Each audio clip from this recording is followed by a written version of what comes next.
do you know, it's back. I don't want to say back from the dead because after what it went through last year, I mean, this doesn't really compare to that. That was back from the dead. This is back from, I don't know, a light nap.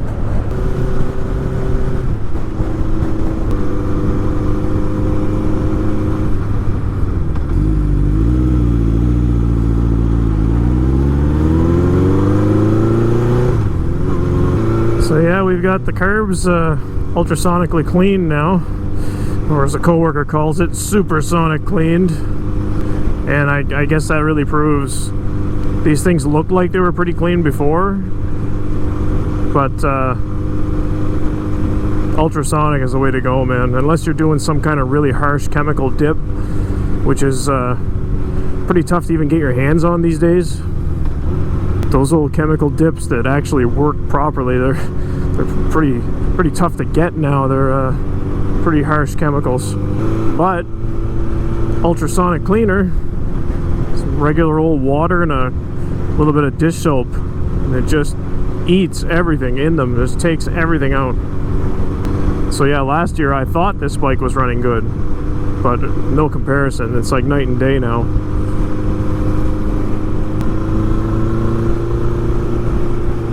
Won't be too much longer and that'll be open. Old causeway out and new bridge in.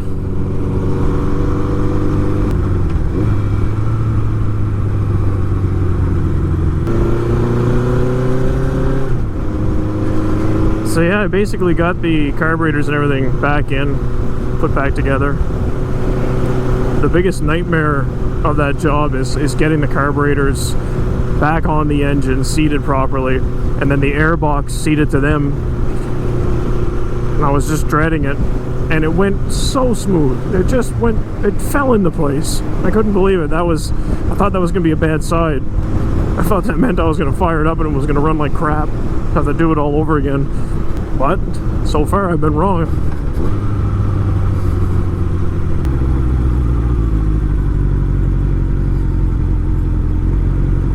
Look at that nice smooth idle.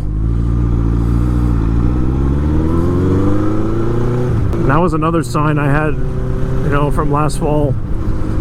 Years and years ago, this bike was horrible for the idle creeping up. After the bike warmed up, it would sometimes want to rev like 3,000 or 4,000 RPM just sitting there. And it may have been some sort of vacuum leak helping that out, but you know, having plugged up pilot jets can really lead to that too, because it really leans it out. And then last fall, after getting it back on the road, it was nowhere near as bad as that. It would never creep up anywhere that near that high, but the idle would creep up a little bit. You know, and you try to turn it down with the idle adjuster screw, but then when the bike was cooler, you found it was way too low, and I guess that was just a sign that the pilots were still not as clean as they should be. And now I haven't really been seeing that too much. As the bike warms up, the idle will come up to where it usually is, you know, where it usually sits, but it doesn't go any higher. The one thing I'm still not crazy about is the fact that this bike still has all the old original air cut valves in it. I haven't replaced them, and I think before I'd even replace them, I'd possibly just disable them because there's no real benefit to having them there. Disabling them is even easier. But so far they seem to be working all right. Hopefully that lasts, because I really don't want to remove the carbs for a long time, and I certainly don't want to split the rack up again.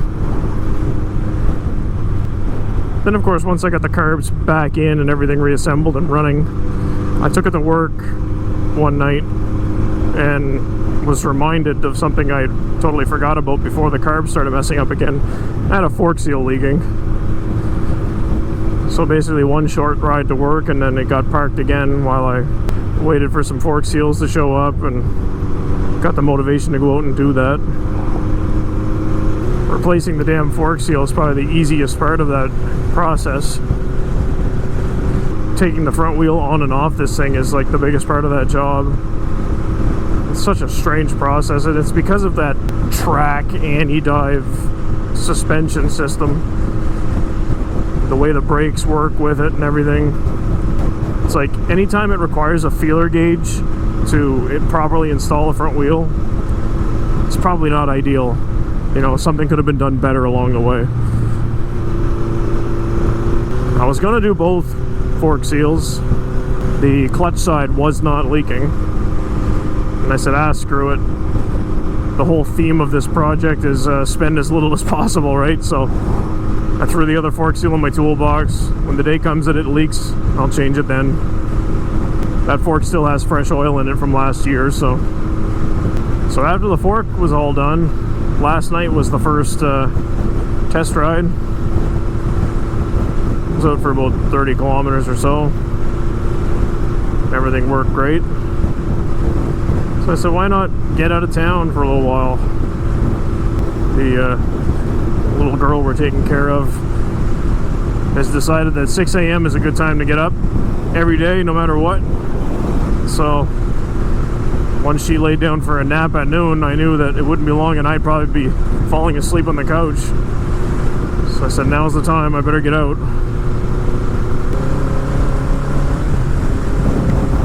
Oh yeah, only 5 gears in this. This bike is so much more enjoyable to ride once the road smooths out a bit. I think I mentioned it before, but the front end of this bike is so strange. It's sprung so light that it's prone to bottom out, but at the same time it's pretty harsh over bumps and stuff. Played around with the idea of actually swapping the whole front end, throw a set of forks off of a 90s or early 2000s sport bike on there, but that's a lot of trouble and you're going to lose your speedometer and things like that. You have to figure out another way around that. Another option would just be a set of progressive fork springs. Heard good things about those. That was supposed to be something to look into this year, but I didn't plan on cleaning carbs again already. Barely 1,100 kilometers into the rebuild and already had the carburetors back out. That should be done for a while though.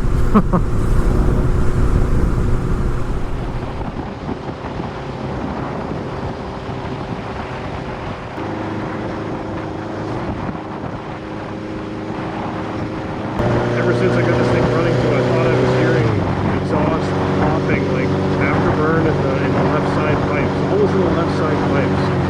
And once in a while I'd say, wow, it sounds strange. It almost sounds like a metallic sound, almost like the chain could be making noise. I just kept forgetting about it, and then finally before I left to come on this ride, I had a look. The chain guard was not installed properly.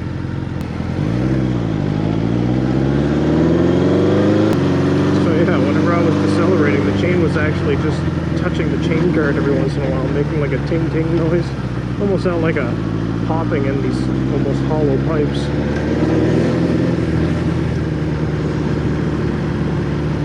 So yeah, felt kind of stupid about that, but hey, at least it's fixed now.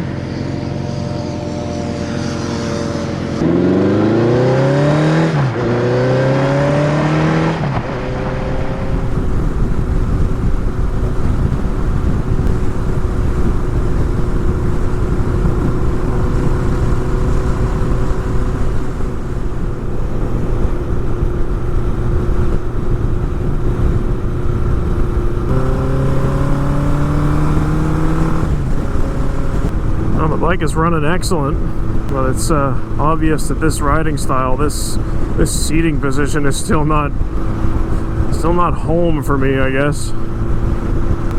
Getting these bars on here made a big difference, but just where my feet are in relation to my ass still doesn't really make sense. It's not the most comfortable thing. I like having my legs under me.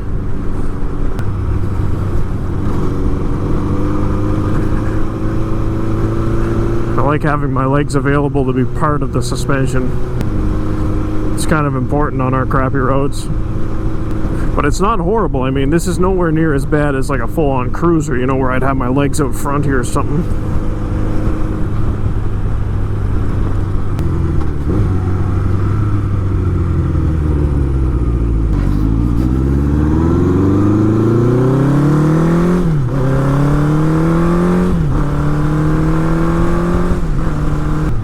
Those main jets aren't plugged.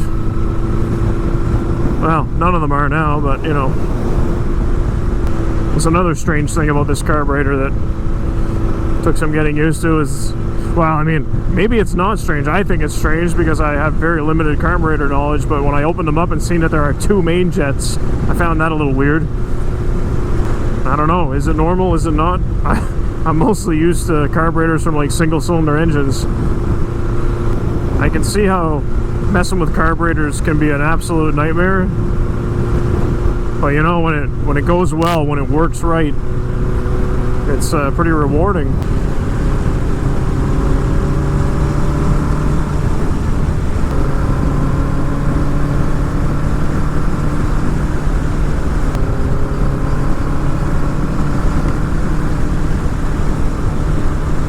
So now that we're back in a running fashion here, I think last year I set a goal for this year to get this thing out of province, so maybe make a trip to Nova Scotia or something with it.